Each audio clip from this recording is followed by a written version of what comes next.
Most people never really track their time, and you'll find, like I'd say, what percent of your time is doing something that is repetitive, that really is not the best use of your time?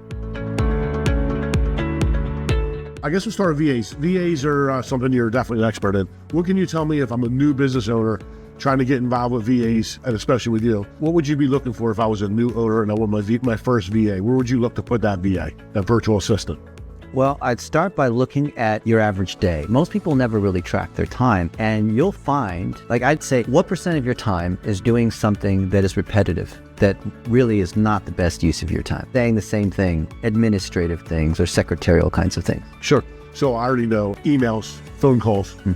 That's like my two main things. Yeah. But then, responding to them, that was one of the things that, taking that off my plate is kind of a game changer. So a lot of my friends, and you don't even have to be a huge company. A lot of people think, oh, the executive assistant is only for people who are at $50 million plus and have 100 people on their team. But imagine not having to go through your inbox all the time. This part of it is like trusting someone else to be able to manage all that. But if there's a clear process and they know how you like to operate, they know who your contacts are, they know what to say yes to versus what spam versus whatever, who the important people are and what projects are going on, they can manage your calendar, your email, and then flag things for you to respond to. Or maybe you have canned responses, like maybe people want to reach out to invite you to their podcast.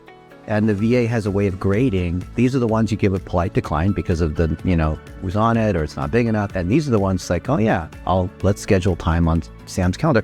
Or how many times have you had a meeting with somebody important and then you forget to say thank you?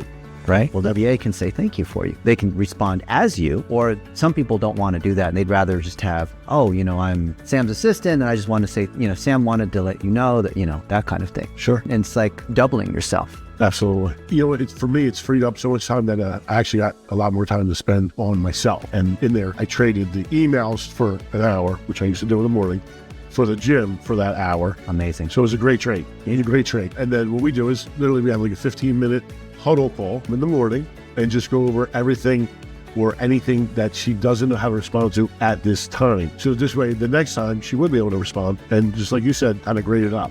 And keep a playbook of this because you'd never want to have, even though you trust her and she's loyal and all that, you never want to have a single point of failure. So maybe, you get to a point where I have friends who have like 3 VAs that manage just their personal inbox and their connections and this kind of thing. And then you kind of loan them out to other people. And that gives a path for your VA to be able to grow instead of being stuck in that one role. And as they get better skilled and whatnot, and everything's being documented, which is what we call Learn, Do, Teach, which is in Jay's book, Yep. Then other people can learn from them, and then they are able to mentor and apprentice other folks up.